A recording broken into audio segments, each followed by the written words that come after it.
Hello everyone, हम बात करते हैं जीएसएक्स के बारे में। जीएसएक्स के ऊपर इंटरव्यू में बहुत बार क्वेश्चन पूछा जाता है और मैं कह भी सकता हूँ कि अगर आपका इंटरव्यू होगा रिएक्ट के ऊपर या जावास्क्रिप्ट के ऊपर तो जीएसएक्स से लिंक क्वेश्चन जरूर पूछे जाएंगे। One of the most askable question, what is JSX, कि जीएसएक्स क्या होता है। तो जीएसएक्स को पहले पढ़वाने से पहले मैं आपको इसको समझा देता हूँ, देन आपको समझ में आएगा। तो हम पहले इसको ना लाइव ही समझते हैं। लाइक मैं इसको यहाँ समझाता हूँ इधर साइड पर।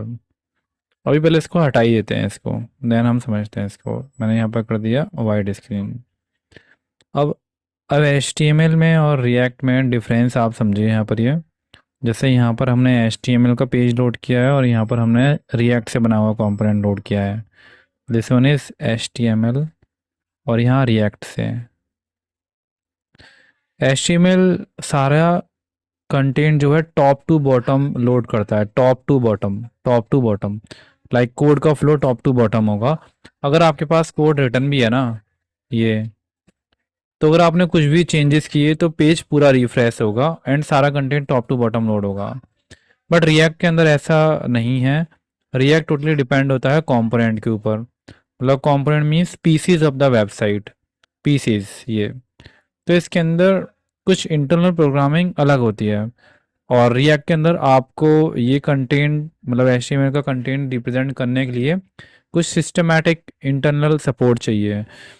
अब इसका मतलब यहाँ पर कुछ अलग ही प्रोग्रामिंग होती है क्योंकि हम टॉप से बॉटम नहीं कर रहे हैं यहाँ पर। अब जो भी कंपोनेंट इसके अंदर लोड हो रहा है, लेट सपोज करिए कि मैंने यहाँ पर ये कंपोनेंट है हमारे पास नेविगेशन बार है और this one is a main section and last one is a footer section भी है। हमारे मेन सेक्शन में कुछ चेंजेस होने हमारे मेन सेक्शन में ये। तो मेन सेक्शन में केवल वही चेंजेस रिफ्लेक्ट होंगे जो रिक्वायर्ड है। मतलब ये और ये कंपोनेंट जो लोड नहीं होगा। इसका मीन्स ये है कि रिएक्ट के अंदर जो इंटरनल प्रोग्रामिंग है वो कुछ और तरीके से चल रही है। ये जो HTML वाला सिस्टम है वो यहाँ पर अलग ही है बिल्कुल ये। लेकिन हम लोग केवल HTML ही जानते हैं, हम लोग HTML और जावास्क्रिप्ट ही जानते हैं। उसी की वजह से हम यहाँ पर कोड लिख सकते हैं। तो कुछ देयर इज रिक्वायर समथिंग, तो वो है JSX, extension of JavaScript. Like JavaScript extended हो गई। तो ये जो आप HTML का कोड लिख पा रहे हैं रिएक्ट के अंदर, वो केवल JSX की वजह से है, JSX की वजह से। चलिए अब देखते हैं इसका मेन मीनिंग। क्योंकि ये जो रिएक्ट है ना, रिएक्ट रेंडर करता है। एक कंपोनेंट के नीचे दूसरा कंपोनेंट रेंडर होता है, रेंडर। ये रेंडर है चीज, ये लोड नहीं है यहाँ पर। अभी ये रेंडर अलग है और लोड चीज अलग है। लोड आपका ये टॉप से बॉटम हो रहा है, पेज लोड हो रहा है। बट रिएक्ट का पेज लोड नहीं होता, रेंडर। हर एक चीज लाइन बाय लाइन रेंडर होगी। इसके नीचे ये आ गया, अब यहाँ से ऐसे आ गया, लोड होगी, ऐसे रेंडर हो गया ये। इसके अंदर के जो एलिमेंट्स हैं वो भी रेंडर ही होते हैं। तो अगर हमारे पास JSX नहीं होती तो रिएक्ट के अंदर हम कैसे कुछ भी राइट करते, तो वो है तरीका ये। एक बार जरा इसको यहाँ ध्यान से देखिएगा क्योंकि आपको क्वेश्चन का आंसर देने में ना कुछ प्रॉब्लम होगी, वो यहाँ से क्रिएट दूर हो जाएगी। जैसे हमने रिएक्ट की लाइब्रेरी को इंपोर्ट किया हुआ है तो हम इस फंक्शन का यूज़ करेंगे, रिएक्ट डॉट क्रिएट एलिमेंट। और देखिए एलिमेंट ऐसे क्रिएट किया जाएगा, हमें टैग का नेम बनाना पड़ेगा ऐसे, and then curly braces, and then उसके अंदर जो भी कंटेंट लिखना, I do not use JSX but whatever जो भी है।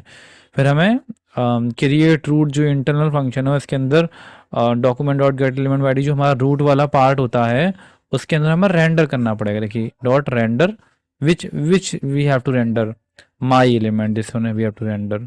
तो इसके अंदर ये जो H1 वाला कंटेंट है वो इसके अंदर जो है वापस होकर जाएगा। लेकिन ऐसे एक वेबसाइट को डिज़ाइन करना इतना डिफ़िकल्ट हो जाएगा कि हम बना ही नहीं पाएंगे। तो एक नया सपोर्ट आया जो कि JSX है। अब वहाँ से देखिए कितना आसान हो गया। हमने क्या किया, एक एलिमेंट को जो है, अगर JSX इंटरनल मॉड्यूल में इंस्टॉल्ड है, एक्सटेंशन ऑफ जावा से आपको सपोर्टेबल है बैबल के थ्रू, तो आप राइट कर सकते हैं। तो आपने एक एलिमेंट को ऐसे लिखा ये, और आपने इस एलिमेंट को जो है डायरेक्ट वहीं पर उसी जगह पर रेंडर कर दिया, दिस वन। कोई प्रॉब्लम नहीं है यहाँ पर। अब ये है दोनों चीज़ें सेम। वहाँ पर एलिमेंट हमने कुछ अलग तरीके से राइट किया था, यहाँ एलिमेंट हमने कुछ अलग तरीके से राइट किया था। अब हम इसका ना एक बार जरा ये देखते हैं इसके शॉर्टकट फॉर्म अगर आपसे पूछा जाएगा। JSX का मीन्स होता है जावास्क्रिप्ट XML, ठीक है। JSX allow us to write HTML in react. अगर JSX नहीं होता तो हम HTML नहीं लिख पाते इसके अंदर। JSX की वजह से ही it is easier to write and add HTML in React, हम लिख सकते हैं। अब नीचे वाला पोर्शन पड़ेगा जरा यहाँ पर, ये जावास्क्रिप्ट XML एक सिंटैक्स है, ये कोई प्रोसेस नहीं है, कोई फिनोमेना नहीं है, कोई एलिमेंट नहीं है, it's a syntax extension for JavaScript जिसको हम यूज़ करते हैं रिएक्ट के अंदर, जो हमें अलाउ करती है राइटिंग HTML के स्ट्रक्चर डायरेक्टली हम जावास्क्रिप्ट की कोड के अंदर इसको लिख सकते हैं। ये क्या करती है, अब ये जो HTML को जो भी कोड है ना उसको ऐसे कन्वर्ट कर देगी और हमें पता भी नहीं चलेगा ये, और रिएक्ट उसको ही समझता है तो वो इंटरनली पार्ट हो जाएगा।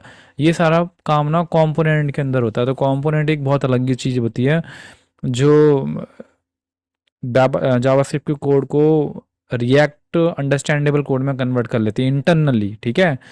It convert HTML tag into react element, simplify UI development, जिससे हर कोई जो है इसको UI डेवलपमेंट को आसानी से कर सके। आपको एक्सप्रेशन अलाउ होते हैं, कर्ली ब्रेसेस के थ्रू आप लिख सकते हैं।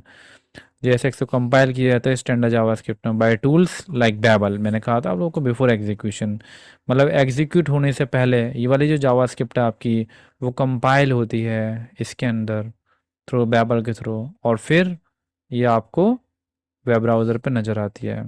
आई थिंक आप लोगों को समझ आ गया होगा कि JSX क्या होता है। अगर आप इंटरव्यू अगर पूछेगा क्वेश्चन जो व्हाट इज JSX तो आप कहेंगे JSX stand for JavaScript XML and it help us to write HTML inside the component. अगर ये नहीं होता तो हम HTML नहीं लिख पाते और हमें फिर बहुत डिफ़िकल्ट वे में HTML को लिखना पड़ता रिएक्ट के अंदर।